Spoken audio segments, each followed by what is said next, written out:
우리는 자신이 무엇을 하며 살아야 하는가를 생각해야 됩니다. 우리는 몇 개월 전에만 해도 안전하다 하면서 살았습니다. 그러나 지금은 나는 괜찮다 그렇게 할 수가 없는 인생이며 세상인 것을 우리는 깨닫게 됩니다. 우리는 지금의 전염병에 속히 지나가기만을 바란다면 그것은 지혜로운 사람이 아닙니다. 전염병은 언제나 존재해 왔고 또 우리 인간에게는 수많은 전염병들이 나타납니다. 전염병은 아니라도 우리는 죄를 짓는 전염병에 걸려 있습니다. 죄의 전염성이 얼마나 강합니까? 또 인생 문제가 꼭 전염병처럼 우리 인생에 다가오기도 합니다. 지금 우리는 예배를 드리지 못하게 하는, 주의를 지키지 못하게 하는 전염병 같은 그런 불신앙의 일들이 우리에게 다가오고 있습니다.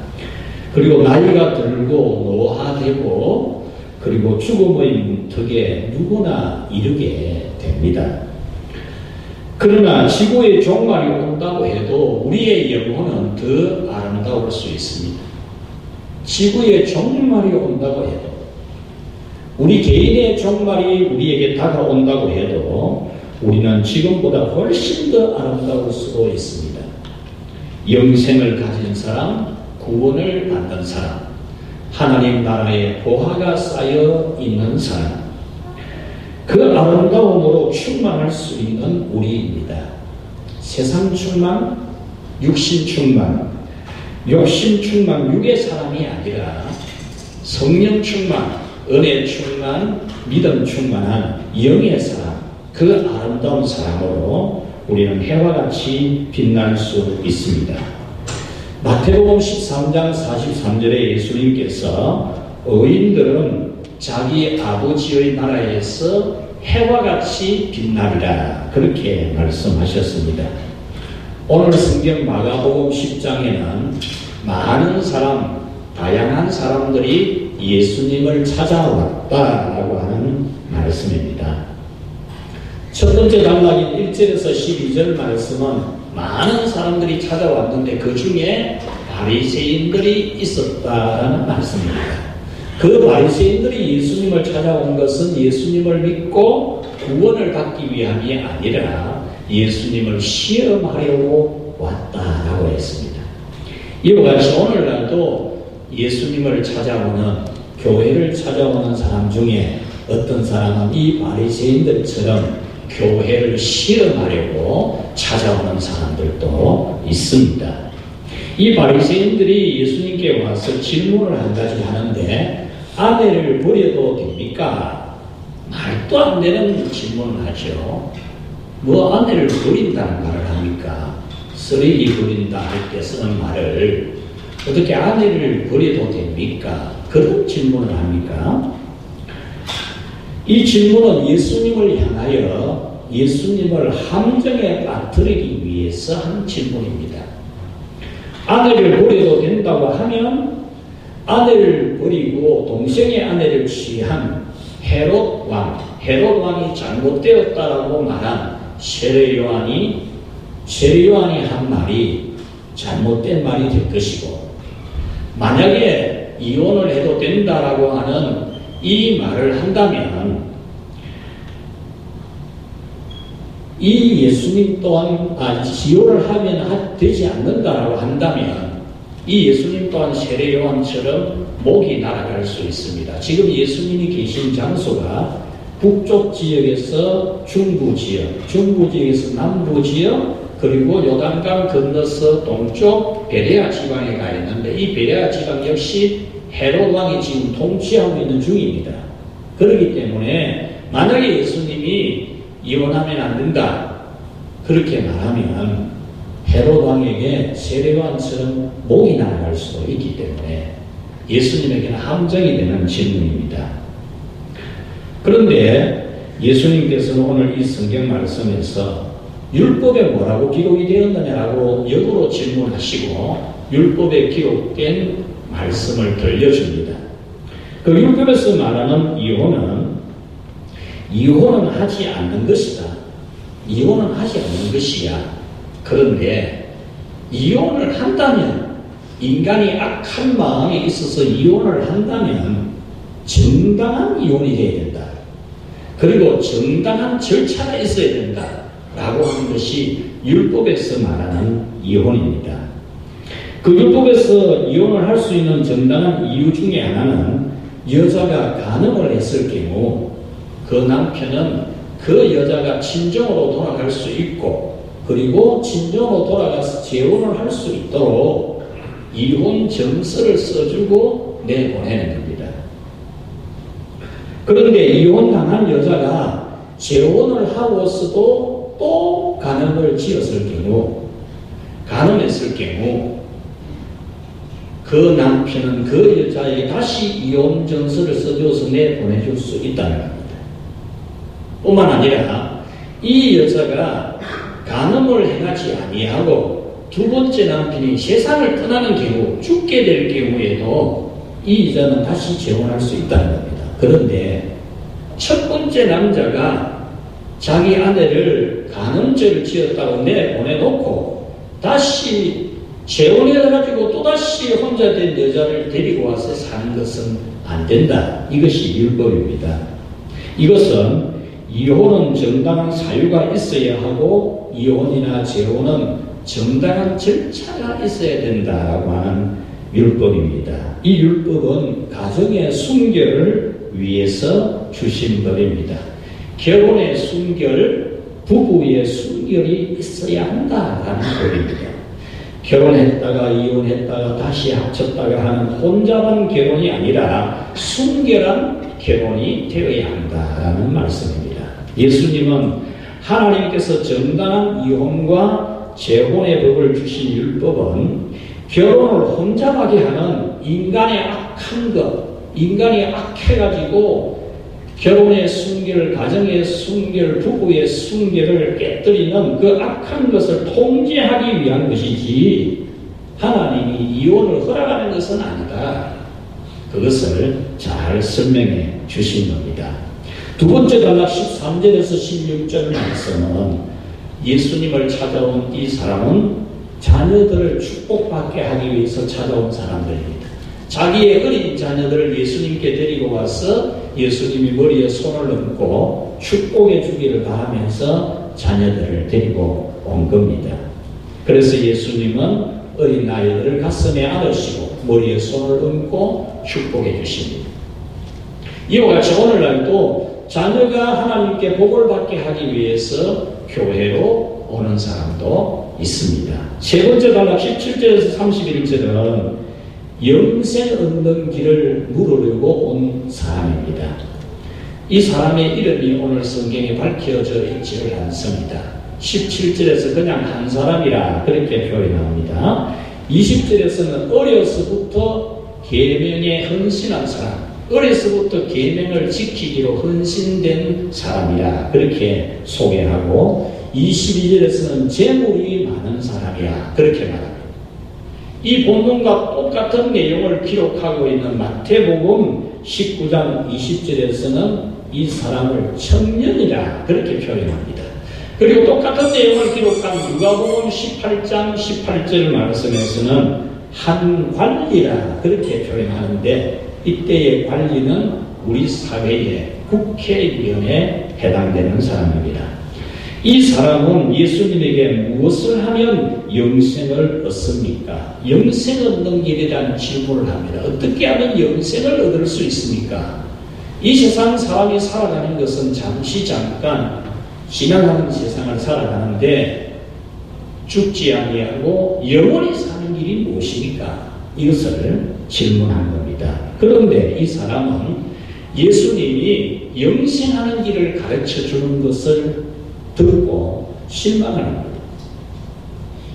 하늘의 보화를 쌓는 삶을 살라고 하시는 예수님의 말씀은 하늘, 곧 영생을 말씀하고 있는 겁니다.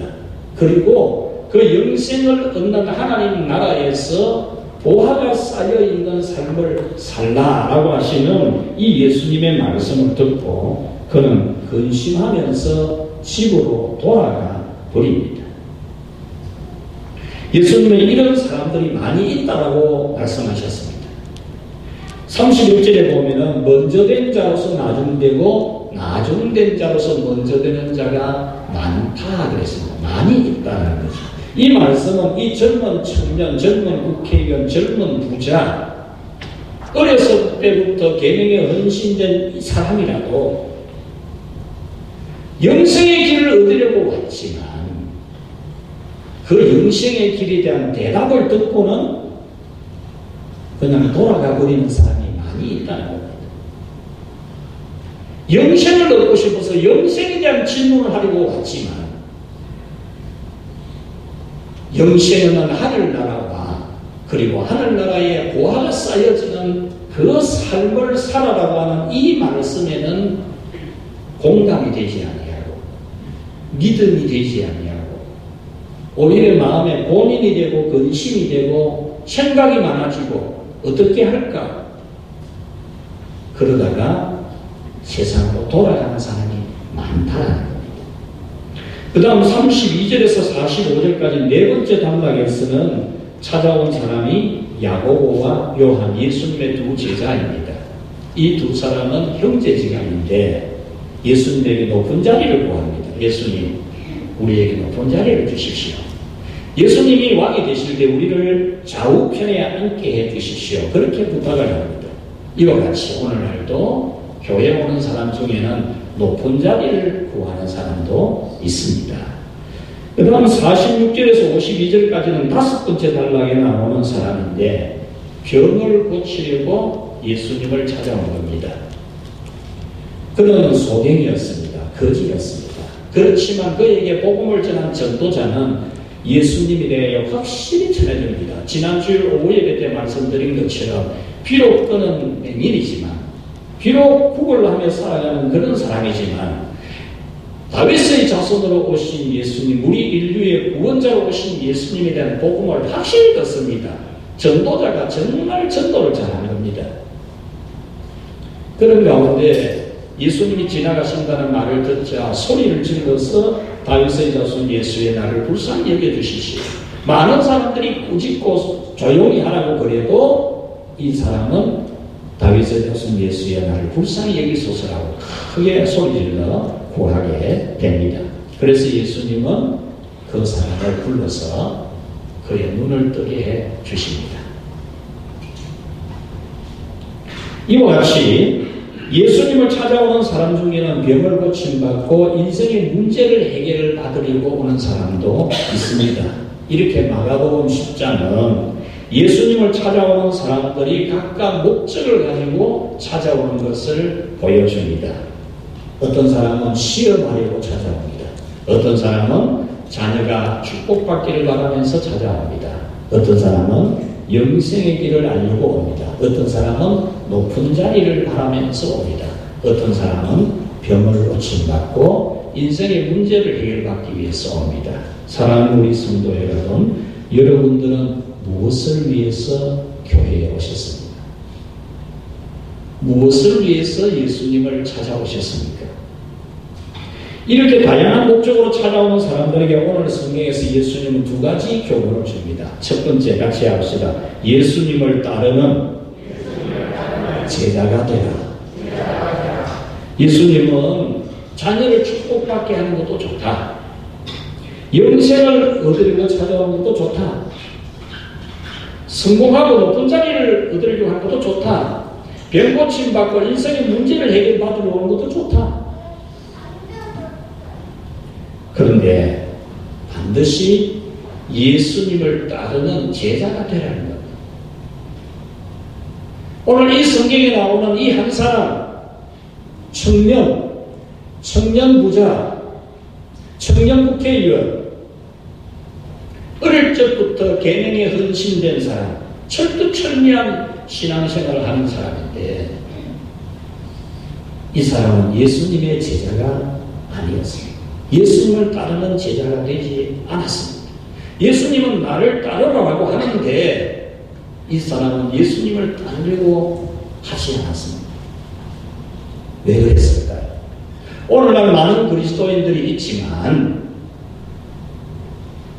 이 청년이 자기가 세상에서 성공하고 부자 되고 국회의원 되고 종교성이 투철한 이 모든 것이 무엇을 위해서 했느냐라고. 무엇을 위해서? 자기 자신을 위해서. 자기 자신을 위해서 그렇게 산 겁니다. 자기 자신을 위해서 부자 되었고, 자기 자신을 위해서 국회의원 되었고, 자기 자신을 위해서 계명에 헌신한 사람이었어요. 예수님은 그에게 나를 따르라 그랬습니다. 마가복음 10장에는 따르다라는 동사, 이 동사가 가장 중요하게 드러나는 성경입니다. 21절 말씀이 예수님은 영생의 길을 찾으려고 온 이 청년 부자 국회의원 계명에 헌신한 사람에게 나를 따르라 명령형의 동사를 사용하셨습니다. 명령. 그 다음 28절에서 예수님의 제자들의 대표 베드로가 모든 제자들을 대표해서 예수님에게 말씀하시기를 주님 우리가 모든 것을 버리고 예수님을 따랐습니다. 우리는 주님의 부르심에 대하여 확실한 결단을 했고 곧바로 결단했고 곧바로 따라 나섰습니다. 강조형의 명령형을 사용했습니다. 강조형의 동사를 사용했습니다. 52절에서는 맹인 거지 바디메오가 눈을 뜨고 나서 예수님을 따라가니라 라고 했는데 이 따라가라는 동사는 미래 완료형입니다. 계속 따라가고 있었다 그 말입니다. 예수님은 영생의 길을 묻는 이 사람에게 나를 따르라고 하시면서 하나님 나라를 위해서 사는 제자의 삶을 살아갑니다. 너는 지금까지 너 자신을 위해서 살았다. 너 자신의 성공을 위해서, 너 자신의 부자가 되기 위해서, 너 자신의 명예를 위해서, 너는 너를 위해서 살았다. 그런데 이제는 하나님 나라를 위해서, 내가 지금 하나님 나라를 위해서 이 세상에 내려와서 하나님 나라의 복음을 전해주고 하나님 나라의 일들을 보여주고 하나님 나라의 택한 백성들을 구원하기 위해서 십자가를 지시게 되는 이 길을 가는 것처럼 너도 이제는 하나님 나라를 위해서 사는 사람이 되라. 이 말씀을 해주신 겁니다. 우리는 이 말씀을 표면적으로 보면은 너는 네가 가진 모든 재물을 다 팔아 가난한 자들에게 나눠주고 나를 따르라고 볼 수 있습니다. 그러나 이 본문의 가장 중요한 메시지는 네 모든 재물이 뭐냐 이거지. 네가 지금까지 살아온 것이 뭐냐. 네가 국회의원이 된 게 뭐냐 이거지. 바로 너 자신을 위한 게 아니냐 이거. 너 자신을 위해 살아온 거다. 네가 영생을 얻기를 원한다면, 네가 영생 얻는 자가 되기를 원한다면 너는 하나님 나라를 위해서, 너 자신이 아닌 하나님 나라를 위해서 사는 사람이 되어야 된다. 이 말씀을 해주신 겁니다. 이 사람은 사회생활, 신앙생활을 다 잘한 사람입니다. 청년입니다. 부자입니다. 국회의원입니다. 계명의 헌신자입니다. 어릴 때부터 계명을 지키고 젊을 때 부자 되고 젊을 때 국회의원이 된 사람입니다. 그러나 하나님 나라를 위해서 사는 삶은 아니었다는 겁니다. 사회생활 잘하고 계명을 지켜도 하나님 나라를 위해서 하는 것은 없고 오직 자기를 위해서 했다는 거예요. 그래서 예수님은 하나님 나라를 위해서 사는 나를 따라오너라 그 말 아니에요. 물론 이 말씀은 세상 직업 버려라 아닙니다. 가족을 돌보는 거 하지 말아라 아닙니다. 아무런 재산도 가지지 말라 아닙니다. 예수님의 12 제자처럼 모든 세상의 것을 멈추고 오직 주님만을 위해 살아가는 전임 사역, 그걸 말하는 게 아닙니다. 네가 국회의원일지라도, 네가 젊은 부자일지라도, 이제부터는 너 자신이 아닌 하나님 나라를 위해서 살아가는 사람이 되라. 그 말씀을 하시는 거예요. 그렇다면 오늘 이 자리에 있는 우리들에게 주님이 하시는 말씀은 무엇이겠습니까? 우리 또한 지금까지 주님을 찾아온 바리새인, 주님을 찾아온 아기를 둔 부모들, 주님을 찾아온 야고보와 요한, 주님을 찾아온 맹인 거지 바데메오, 주님을 찾아왔는데 우리는 지금까지 과연 하나님 나라를 위해서 살았냐? 영생의 길을 묻는데, 영생 얻기를 바라는데 과연 영생 얻는 영생의 장소인 하늘나라, 그 하늘나라를 위해서 사느냐? 오늘 우리는 어떻다고 생각하시죠? 이 말씀은 영생 얻는 조건이 어려운 사람을 돕는 것이라는 말씀은 아닙니다. 이 말씀은 영생을 얻는 사람은 자기를 위해서 사는 사람이 아니라 하나님 나라를 위해서 사는 사람이라는 말도 아닙니다. 영생은 100% 하나님의 선물입니다. 100%. 예수 그리스도의 대속으로 말미암아 하나님이 주시는 100%의 선물이 영생이고 구원이고 천국입니다. 예수님은 그런 천국을, 하늘나라를, 영생을, 구원을 선물로 은혜로 받은 너희들은 하나님 나라를 위해서 살아야 된다. 자기를 위해서, 세상의 것을 위해서 사는 것이 아니라 하나님 나라를 위해서 살아야 된다. 이 말씀을 해주신 겁니다. 예수님은 바로 하늘나라를 소유한 분이십니다. 영생을 소유한 분이십니다. 그래서 영생 없는 길이 뭔지를 너무나 잘 아십니다. 33절, 34절에 나는 팔릴 것이다. 나는 넘겨질 것이다. 나는 죽이기로 결의가 될 것이다. 나는 능욕을 당할 것이다. 나는 침뱉음을 당할 것이다. 나는 죽임을 당할 것이다. 나는 3일 만에 부활하게 될 것이다. 모든 고난을 당하지만 그것이 바로 하나님 나라의 백성을 구원하는 일이고 그 다음에 부활한다는 겁니다. 이 말씀은 하나님의 나라를 위해서 십자가를 지고 부활하시는 예수님 자기 자신을 말씀해 주셨습니다. 그러므로 예수님을 따르는 제자의 삶은 자기를 위해서 사는 것이 아니라 하나님 나라를 위해서 사는 겁니다. 마치 예수님께서 천국에 자기 자리를 비워두고 하나님이 하나님 나라의 백성으로 택해 놓은 우리를 구원하려고 이 세상에 사람이 되어 오셔가지고 사람으로서 사시면서 사람들의 친구가 되고 이웃이 되고 벗이 되어 주시면서 하나님 나라의 복음을 들려주고 하나님 나라의 일들을 보여주고 그리고 하나님 나라 백성 되도록 해주기 위해서 십자가를 지시는 길을 가셨습니다. 예수님의 제자들은 모든 것을 버려두고 예수님과 함께 하나님 나라를 위해서 살며 예수님을 이어서 하나님 나라의 복음을 전파해주고 하나님 나라의 복음을 위해서 이 땅에 교회를 세우는 일을 했습니다. 소경이었고 거지였던 이 바리메오도 눈을 떴지만 자기를 위해서 살지 않습니다. 하나님 나라를 위해 살아가시는 예수님과 함께 살아가려고 그는 예수님과 함께 하나님 나라의 부흥을 위하는 그 대열에 합류를 했다라는 것이 따라가니라라는 말입니다. 그러므로 우리는 자기를 위해서가 아니라 하나님 나라를 위해서 사신 예수님처럼 하나님 나라를 위해서 사는 제자가 되어야 합니다. 맹인이고 거지였다가 눈을 떴지만 세상을 위해 살지 않습니다. 하나님 나라를 위해서 살려고 예수님을 계속 따라간 이 바디메오 같이 우리도 그렇게 살아야 하는 겁니다.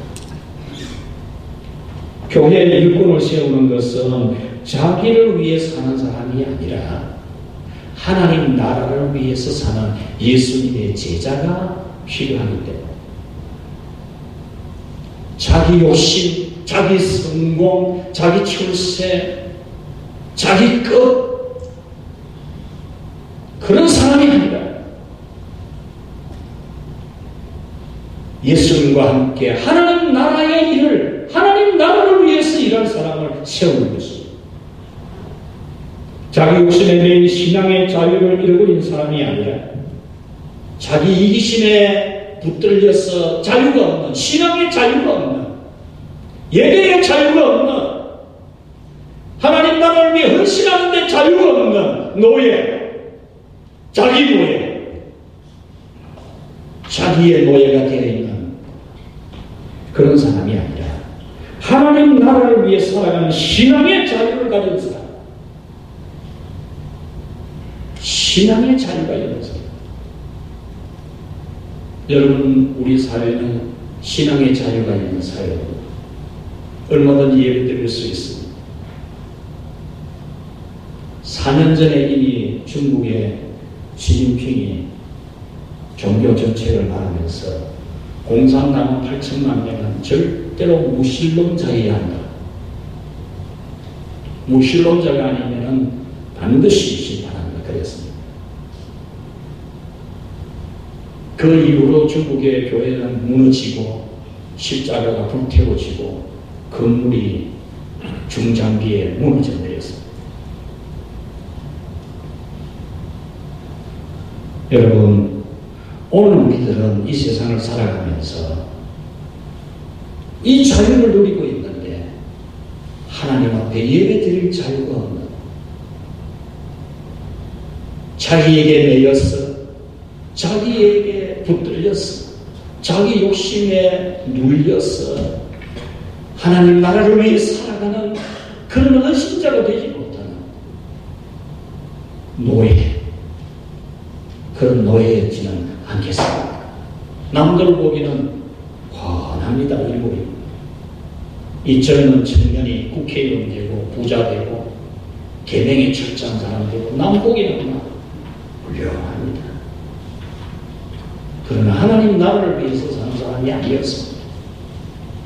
마태복음 12장 30절에 나와 함께 아니하는 자는 나를 반대하는 자요 나와 함께 모으지 아니하는 자는 나를 해치는 자니라 그랬습니다.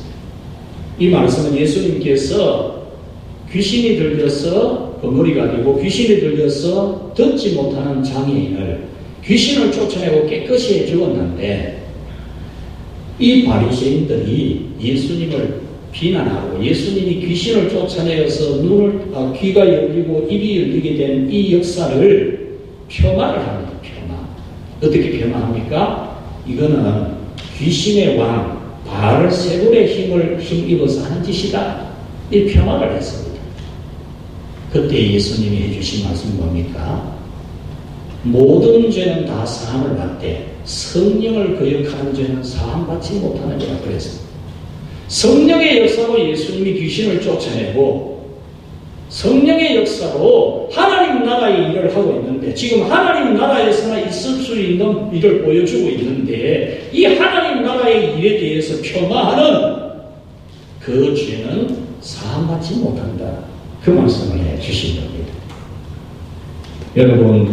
여러분은 일꾼된 사람이나 앞으로 세워질 일꾼은 자기를 위해 사는 사람이 아닙니다.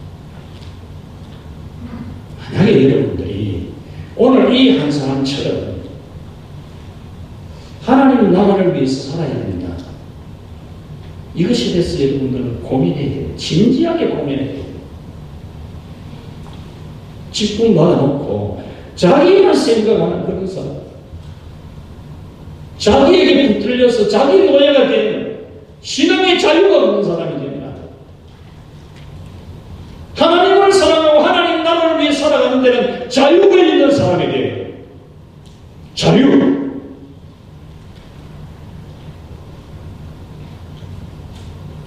두 번째로 오늘의 성경 말씀은 예수님과 하나님 나라를 위해서 살면은, 다시 말하면 예수님을 따르는 제자가 되면은 무슨 유익이 있는가를 말씀합니다. 첫 번째로 하늘에 보화가 있다 그랬습니다. 하늘에 보화가 있다. 여러분, 우리가 왜 예수님을 믿습니까? 왜 예수님을 찾아왔지요? 영생을 얻기 위해서. 물론 자녀를 축복받게 하고, 물론 우리 병도 고치고, 우리 인생의 문제도 해결받고, 하나님 축복받기 위해서도 옵니다. 더 궁극적인 것은 하나님 나라에 가기 위해서, 하늘의 영광을 얻기 위해서입니다. 21절에 그리하면 같이 합시다. 하늘에서 보화가 네게 있으리라. 얼마나 복된 말씀입니까? 하늘이 있을 것이다. 하늘에서 보화가 네게 있을 것이다. 여러분, 하늘에 보화가 있습니다. 하나님 나라를 위해서 살아가는 사람에게는 하나님 나라의 보화가 쌓입니다. 30절 말씀에 내 세에 영생을 얻지 못할 자가 없느니라. 영생을 얻게 된다. 하나님 나라를 위해 살아가는 사람에게는 영생을 얻지 못할 자가 아무도 없다는 것. 34절에 죽어도 다시 사는 부활의 복이 있음을 말씀합니다. 우리가 누구든지 죽음에 이르게 되겠지만 그래도 우리에게는 부활이 있다는 것. 37절에서는 이 야고보와 요한이 예수님 좌우편에 앉게 해달라는 부탁을 했을 때 그것은 아버지 하나님의 권한이 있는 것인데, 성부 하나님의 권한이 있는 것인데 그 높은 자리를 주시는 은혜도 있다라고 했습니다. 마태복음 16장 27절에 인자가 아버지의 영광으로 그 천사들과 함께 오리니 그때에 각 사람이 행한 대로 갚아주리라 했습니다. 각 사람이 행한 대로. 여러분, 세상은 잠시 지나갑니다. 잠깐입니다. 10편 90편 5절에 이렇게 말씀합니다. 잠깐 잔 것 같으며 아침에 돋는 풀 같다. 우리 인생은 잠깐 자는 것 같은 시간입니다. 10편 90편 9절에서는 모든 날이 주의 분노 중에 지나가고 평생이 순식간에 사라진다. 여러분, 우리의 세월은 하나님의 진노 중에 지나가는 세월이고 순식간에 사라지는 세월입니다. 10절에서는 우리의 연수가 70이요 강건하면 80일째라고 그 연수의 자랑은 수고와 슬픔뿐이라고 말씀합니다. 그러나 의인은 하나님 나라에서 해와 같이 빛날 것이라고 했습니다. 여러분, 이 세상의 삶은 잠시, 잠깐입니다. 오늘 이 청년처럼 언제까지 우리는 자기만을 위해 살지 말고 자기라고 하는 노예가 되지 말고 자유가 있는, 하나님 나라를 위해서 살아가는 자유가 있는 그런 우리 모두가 될 수 있기를 축원합니다. 두 번째는 현세에 복이 있다는 겁니다. 30절 말씀에 현세에 집과 형제 자매와 부모와 자식과 전토를 100배나 받되라고 했습니다. 예수님의 제자들이 예수님 말씀을 듣고 깜짝 놀랐습니다. 부자가 천국에 들어가는 것은 낙타가 바늘길을 통과하는 것보다 더 어렵다라고 말씀하니까 제자들이 깜짝 놀랐습니다. 그러면 자기들도 천국 못 갈 수 있는 게 아닌가 궁금해했습니다. 그래서 대표로 베드로가 질문했지. 주님, 우리는 모든 것을 버려두고 예수님 따랐는데 어떻게 됩니까? 하니까 예수님이 읽어준 말씀입니다. 이 땅에서 복음을 위해서, 하나님 나라를 위해서 집과 형제와 자매와 부모와 전토를 다 버린 자마다 현세에서 100배나 그랬습니다. 여러분, 하나님을 잘 경외한 사람의 구성은 반드시 복을 받습니다. 3대째 복을 받지 못하는 사람은 본 일이 없다는 말이 있지 않습니까? 여러분, 하나님을 잘 경외하면 자손대대로 주 예수님을 믿고 구원받고 하나님의 복을 받습니다. 52절에서 현세의 복이 있지 않습니까? 맹인이 눈을 떴습니다. 병고침 은혜도 있는 것입니다. 마태복음 6장 33절은 뭐라고 말씀하십니까? 먹는 거, 마시는 거, 입는 거 걱정하고 염려하는 사람에게 예수님이 쭉 말씀하시고 난 다음에 너희는 먼저 그 나라와 그 의를 구하라. 그리하면 이 모든 것 너희에게 더하여 주시리라. 하나님의 나라를 위해 먼저 생각하고 살아가는 사람이 되라. 그리하면 이 세상에 필요한 거 주신다고 했습니다. 10편 37편에서는 의인의 자식이 글씨함을 보지 못했다라고 했습니다. 이렇게 하나님 나라를 위해서 사는 사람에게는 영생이 있고 부활이 있고 천국이 있고 하늘의 보화가 있습니다. 현세에서도 100배의 복이 있고 모든 복이 있고 병고침의 복도 있습니다. 거지였고 소경이었어도 예수님과 함께 하나님 나라를 위해 살아가는 제자가 되는 영광도 주십니다. 이보다 더 큰 세상의 영광이 어디 있습니까? 이 보십시오. 젊은 청년 부자 국회의원 개명에 출자한 사람 하나님 나라를 위해서 살아가자 하니까 생각이 많아집니다. 고민이 많아집니다. 근심이 많아집니다. 돌아가버립니다. 극명하게 대비되는 사람이 누굽니까? 소경입니다. 맹인입니다. 거지입니다. 그 극명하게 대비되는 사람은 평생에 처음으로 눈을 떴습니다. 세상은 처음으로 봅니다. 나무도 보이고 숲도 보이고 열매도 보이고 꽃도 보이고 사람도 보이고 너무너무 신기합니다. 그러나 그는 그 세상 좋은 것 한 번도 하지 않아요. 미련 없이 예수님을 따라갑니다. 이것이 바로 오늘 본문의 메시지입니다. 오늘 우리는 누구일까요? 하나님 나를 위해서 살아가자.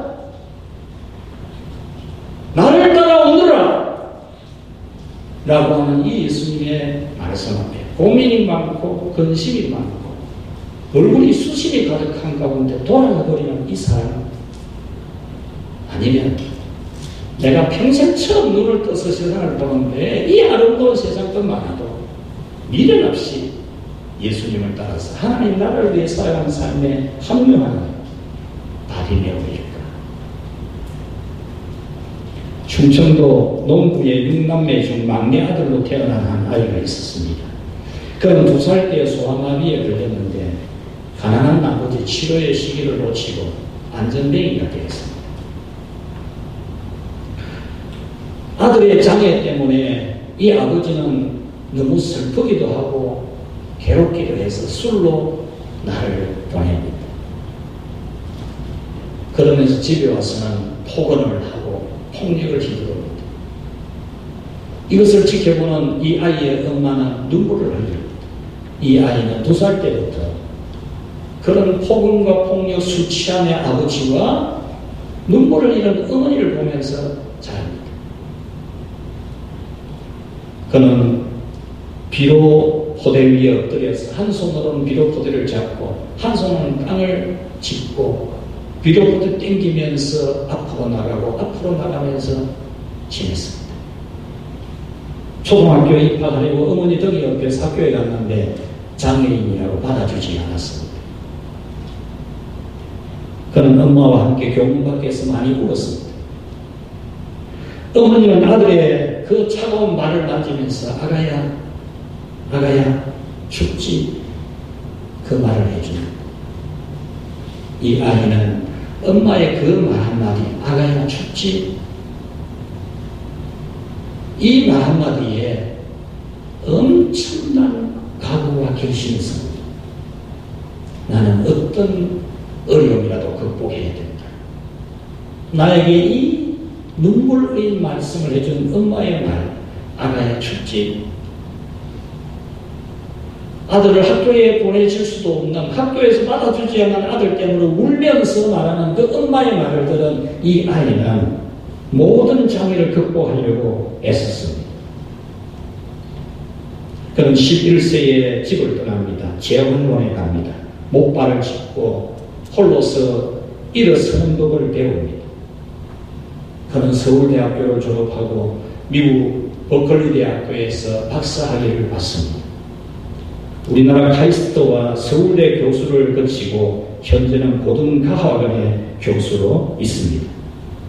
그가 쓴 기쁜 공식이라는 책에는 불완전한 자를 쓰시는 하나님이라는 내용이 있습니다. 자기같이 모든 것이 결함이 있는 자기 자신을 쓰시는 그 하나님에 대한 글입니다. 그는 대학교 3학년 때에 목발을 짚고 무거운 책가방을 어깨에 메고 많은 이 걸음을 걷다가 보니까 이 폐하고 갈비뼈가 부딪혀가지고 폐에 구멍이 났습니다. 그래도 그는 병원에 갈 수가 없었습니다. 의사는 지금 치료하지 않냐면 수술하지 않냐면 죽을 수도 있다고 하는데도 그는 수술 비용이 없어서 기도를 해야 합니다. 그는 기도원에서 울면서 기도합니다. 하나님, 왜 나에게 이렇게 가호하십니까? 아무 쓸모없는 나를 데려가 달라고 울부짖었습니다.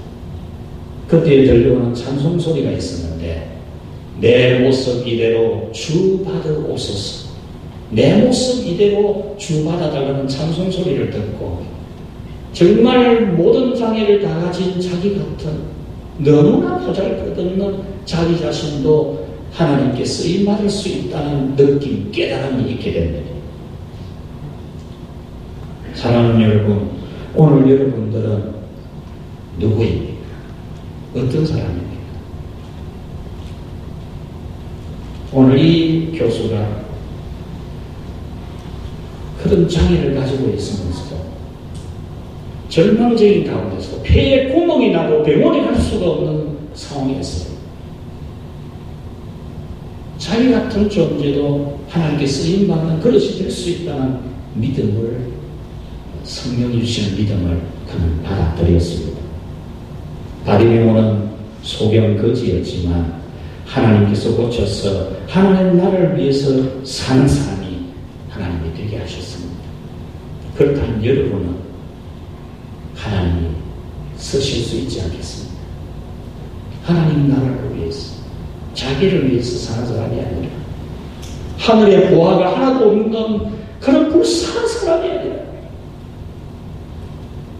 하나님 나라의 보화를 쌓아놓는 그런 사람으로 하나님이 쓰시기를 원하십니다.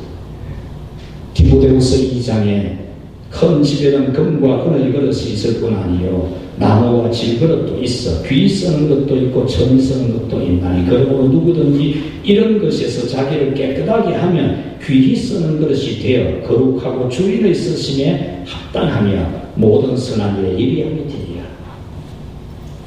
여러분, 하나님의 집에는 금그릇도 있고 은그릇도 있지만 귀하게 쓰이는 그릇이 되어야 됩니다. 귀하게 주인의 쓰심에 다 맞는 도구가 되어야 됩니다. 여러분, 연장 있잖아요. 연장. 우리 연세 많은 분들은 알 겁니다. 연장 자기 손에 맞아야 연장이 잘 써요. 자기 손에 안 맞는 연장 안 쓰입니다. 여러분, 주님의 손에 다 맞는, 쓰기에 다 맞는 그런 일꾼이 되시기를 바랍니다. 주님의 교회가 쓰기에 손에 딱 맞는 일꾼이 되어야 됩니다. 목사가 쓰기에 딱 맞는 일꾼이 되어야 됩니다. 지 마음대로 일하는 일꾼은 필요 없습니다. 세상에 많은 종류의 그릇이 있습니다. 그런데 똑같은 그릇이라도 무엇을 담느냐에 따라서 그 그릇의 이름은 달라집니다. 밥을 담으면 밥그릇이고 국을 담으면 그릇이고 술을 담으면 술독이 됩니다. 우리의 인생 그릇도 무엇을 담느냐에 따라서 우리의 이름이 달라집니다. 오늘 이 성경에 나오는 이 청년 젊어서 성공했는데 나름대로 똑똑하고 잘났는데 이 사람은 하나님 나라를 담는 사람이 되지 못한다. 하나님 나라를 위해서 살아가는 삶을 담지 못한다.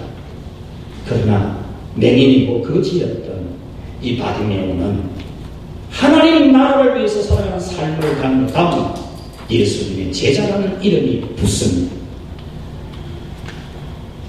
여러분의 인생 그릇에는 무엇을 담고 계십니까? 자기 욕심입니까? 아니면 하나님 나라입니까? 하나님 나라를 위해서 사는 제자가 되면 천국도 영생도 하늘의 보화도 있고 그리고 현세의 축복도 100배나 받습니다. 여러분은 하나님 나라를 위해서 예수님과 함께 복음을 전하고 이 땅에 교회를 세운 삶을 살아갈 수 있기를 바랍니다.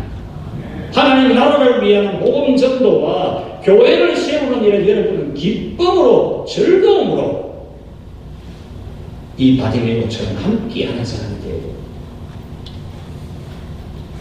우리는 이 한 사람 이름도 없는 이전능 청년 부자 국회의원 어릴 적부터 개명에 헌신한 사람 이런 사람이 아니라 비록 내가 바디메오 같이 거지였어도 내가 맹인이었어도 하나님 나라를 위한 그 삶의 대회에 함께하는 하나님의 백성들이 되기를 주의 이름으로 축원합니다. 거룩하신 하나님 왜 사랑입니까?